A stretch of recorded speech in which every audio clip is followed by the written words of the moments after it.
Bonjour, je m'appelle Véronique Brageux-Ferrouillat.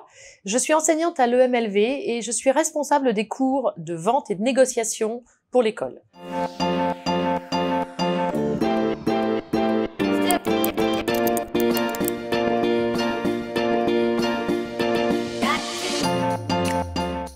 Je vais vous présenter la création de devoirs vidéo interactifs réalisés via H5P et qui ont été donnés aux élèves de l'EMLV de 2e année dans le cadre du cours Les bases de la négociation.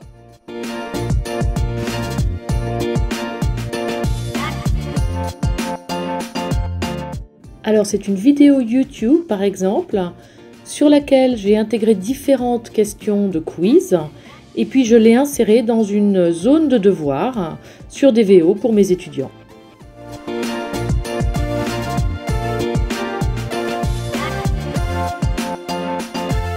Pour un cours de négociation, la meilleure façon de s'approprier les concepts et les techniques, c'est d'abord de les utiliser et de savoir les identifier pour une vente ou une négociation.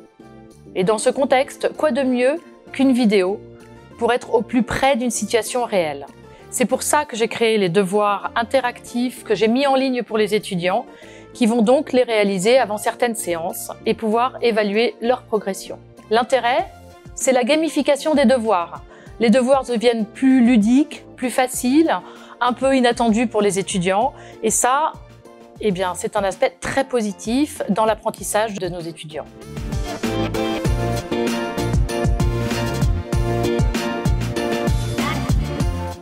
La mise en place est très simple, puisque la vidéo est directement intégrée dans le contenu du cours. Les étudiants la voient dans leur liste de devoirs à faire. Ils cliquent dessus, la vidéo s'ouvre, et ça leur permet de répondre au fur et à mesure aux questions qui sont posées dans la vidéo. À la fin de celle-ci, la liste des réponses, le score s'affiche, et si l'étudiant ne se sent pas encore très à l'aise ou il trouve qu'il n'a pas fait une bonne progression, il peut refaire la vidéo autant de fois qu'il le souhaite, puisque les réponses sont corrigées au fur et à mesure.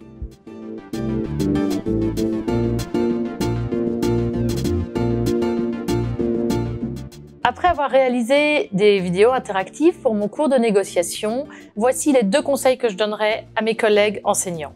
Premièrement, prévoir assez de temps pour monter, créer les questions et assembler sa vidéo. C'est assez chronophage, surtout la première fois. Et puis deuxièmement, il faut évaluer si le sujet étudié vaut vraiment la peine et bénéficiera d'un format vidéo interactif. C'est vrai que quand on touche à des comportements, des paroles, du non-verbal, des réactions, la vidéo interactive est idéale. Ça n'est peut-être pas toujours le cas de toutes les disciplines.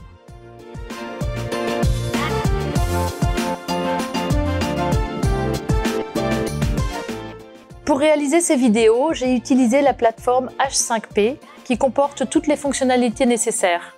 H5P est un outil en anglais qui permet de créer des contenus interactifs comme des quiz, des glissés-déposés, des flashcards, des memories, des vidéos interactifs. H5P est intégré à DVO, c'est-à-dire De Vinci Online, la plateforme d'apprentissage de l'EMLV, ce qui permet en fait un maniement très facile pour les enseignants puisque c'est directement intégré et intégrable au contenu du cours, dans des devoirs, etc.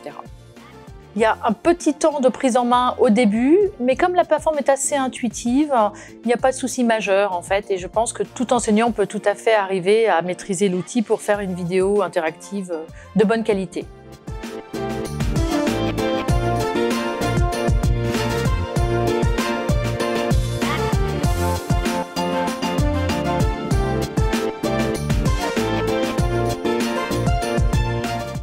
Si vous souhaitez découvrir l'outil, le plus simple est d'ouvrir un compte gratuit sur h5p.org. Testez l'outil, voyez si vous vous sentez à l'aise, s'il correspond à vos attentes et si oui, demandez au département Innovation Digitale de vous ouvrir un compte professionnel.